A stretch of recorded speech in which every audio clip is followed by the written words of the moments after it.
Gawin na naman tayong CP22E. Gagawin naman natin. Wala sa tono.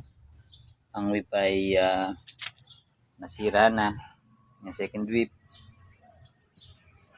Ngayon, pati wala ng connection ng winding ng second winding.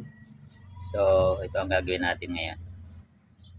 Antabayanan nyo ang finish.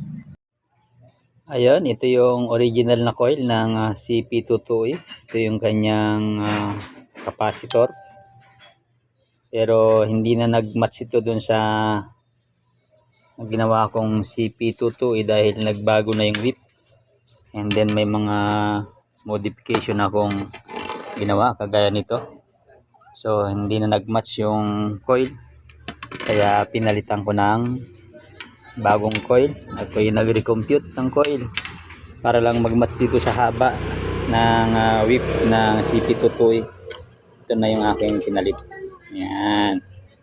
So makita nyo, ang daming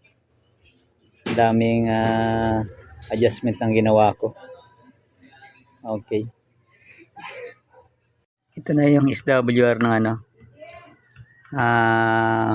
CP22E na modified. Ayan center niya na ay 145. Return loss niya, negative 35 return loss. Yung dilaw. Yung 1.04 ang SWR niya, 1.03. Ito siya.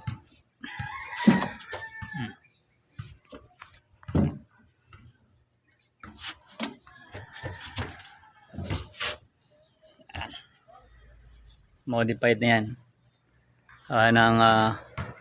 Hindi na may tono sa kanyang original na coil. Gawa ng yung kanyang whip ay nagkaroon na ng problema, pati yung coil niya, second coil, kaya minodify na natin. Ayan. Okay.